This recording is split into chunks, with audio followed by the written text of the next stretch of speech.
Within normalization, we have already gone through first normal form and second normal form with their example also. So now we will go through the third normal form along with its example.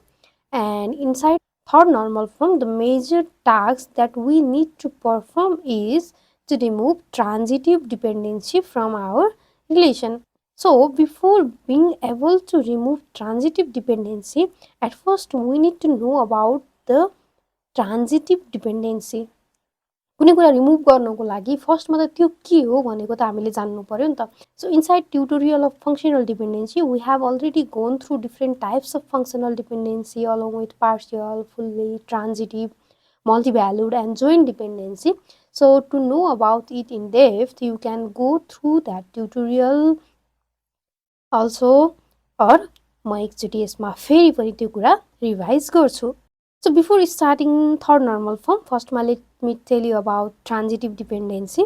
If there is dependency like A to B and B to C, then A to C is considered as transitive dependency.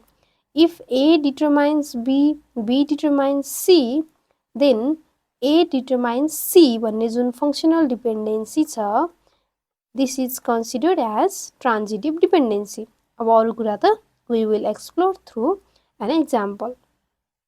So first let me tell you about the condition that must meet by third normal form. Third normal form हुनको लागि त्यो रिलेसनले कुन condition meet गर्नुपर्ने हुन्छ त. First one is it must be in 2NF. Likewise in 2NF हाम्रो first condition के थियो, the relation must be in 1NF. So त्यो भन्दा अगाडिको जुन कन्डिसन छ त्यो चाहिँ फुलफिल गर्नु पर्यो फर्स्टमा. So 3NF मा हामीले काम गर्नको लागि पनि 3NF मा रिलेसनलाई डिकम्पोज गर्नको लागि पनि फर्स्टमा our relation must be in 2NF. 2NF means we must have eliminated partial dependency from that relation. All known key attribute must be fully functionally dependent on primary key only. त्यो सबै कुरा हामीले 2NF मा explain गरिसक्यौं.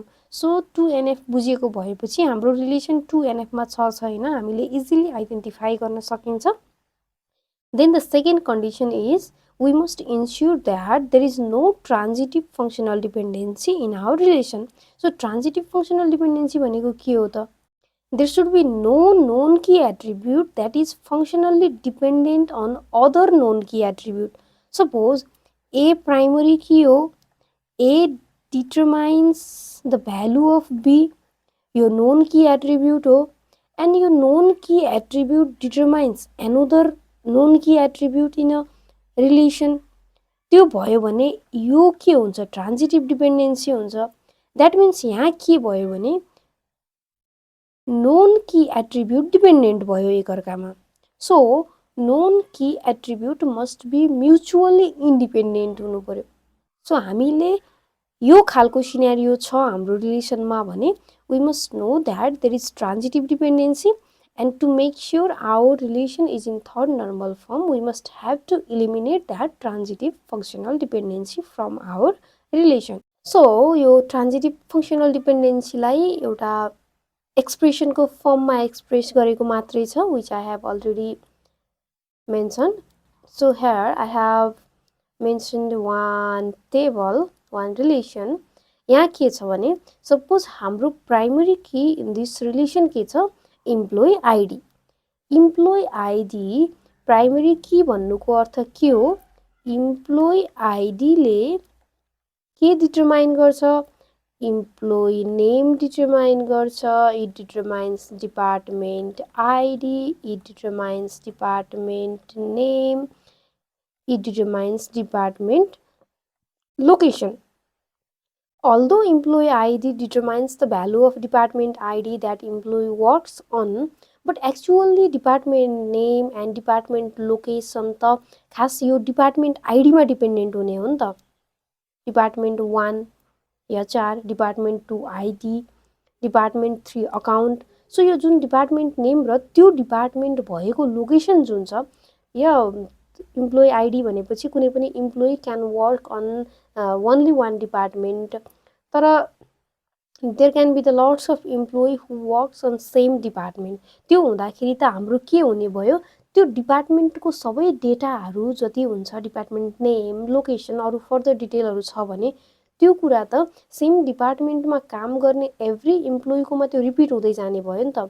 भनेको त्यहाँ data रिडन्डेन्सी हुने भयो, जसको थ्रुबाट हामीलाई एनोमेलिजहरू फेस गर्नुपर्ने हुन्छ। सो यहाँ ट्रान्जिटिभ डिपेन्डेन्सी कसरी भयो, employee ID determines department ID है, employee ID determines department ID and department ID determines department name and department location. जुन यो डिपार्टमेन्ट नेम, डिपार्टमेन्ट लोकेसन छ, डिपेन्डेन्ट अन इम्प्लोइ आइडी भनेर देखाएको छ, यो डाइरेक्टली डिपेन्डेन्ट भएको होइन के, यो के को थ्रुबाट डिपेन्डेन्ट भयो, डिपार्टमेन्ट आइडीको थ्रुबाट डिपेन्डेन्ट भयो। जुन कुरा के हो, यो दुइटै नोन की एट्रिब्युट हो। सो हेरौँ यहाँ फङ्सनल डिपेन्डेन्सीमा के छ भने, employee ID determines employee name, department ID, department and department location, यो एउटा फङ्सनल डिपेन्डेन्सी भयो। तर डिपार्टमेन्ट आइडीले मात्रै पनि त त्यो डिपार्टमेन्टको नेम एन्ड लोकेसन डिफाइन गर्न सक्छ नि त। सो यो अर्को फङ्सनल डिपेन्डेन्सी भयो, पोसिबल फङ्सनल डिपेन्डेन्सीहरू भयो। देन जुन यो employee ID to department name र डिपार्टमेन्ट लोकेसन छ, यो चाहिँ के भयो, यो ट्रान्जिटिभ डिपेन्डेन्सी भयो, किनकि department name and department location त खास युनिकली डिपार्टमेन्ट आइडीले मात्रै पनि आइडेन्टिफाई गर्न सक्ने हो नि त।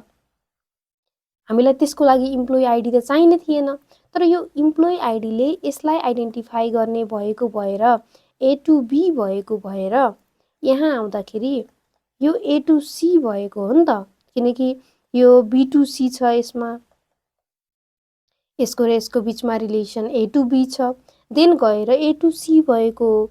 This is the transitive dependency.